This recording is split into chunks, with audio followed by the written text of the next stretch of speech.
All right, we begin with a Fox News alert. The president's son, Hunter Biden, has been indicted. This happened late last night on 9 tax-related charges. 3 of them are felonies brought by special counsel David Weiss. Yesterday, this came through. Meanwhile, Weiss, quote, said this: the defendant spent his money on drugs, escorts and girlfriends, luxury hotels, rental properties, exotic cars, clothing, and other items of personal nature. In short, everything but his taxes. Hunter's accused of avoiding paying $1.4 million in taxes over a 4-year period. Here's what former Speaker Newt Gingrich had to say last night. I think at a practical level, when you look at all the information, what you have is essentially what I called in a recent newsletter, the Delaware Sopranos. This is a crime family. They were willing to sell out the interest of the United States. As somebody said the other day, you now have, in effect, a Chinese-Russian paid agent sitting in the Oval Office. Hunter faces up to 17 years in prison on those charges.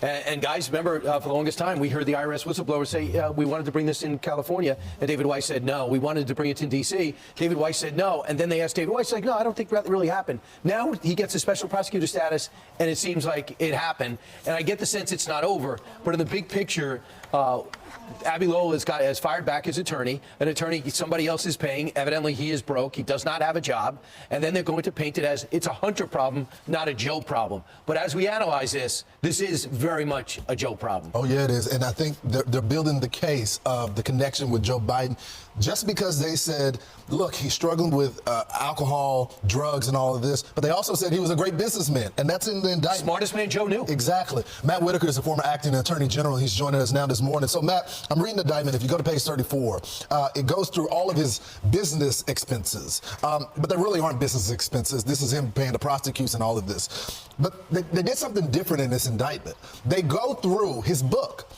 and his memoir. And this is what he said in his memoir. The thieves, junkies, petty dealers, over-the-hill strippers, con artists, and assorted hanger-ons, who then invited their friends and associates in most recent hookups. They latched onto me and didn't go, all with my approval. I never slept. There was no clock. Day bled into night and night into day. Beautiful things by Hunter Biden via the court.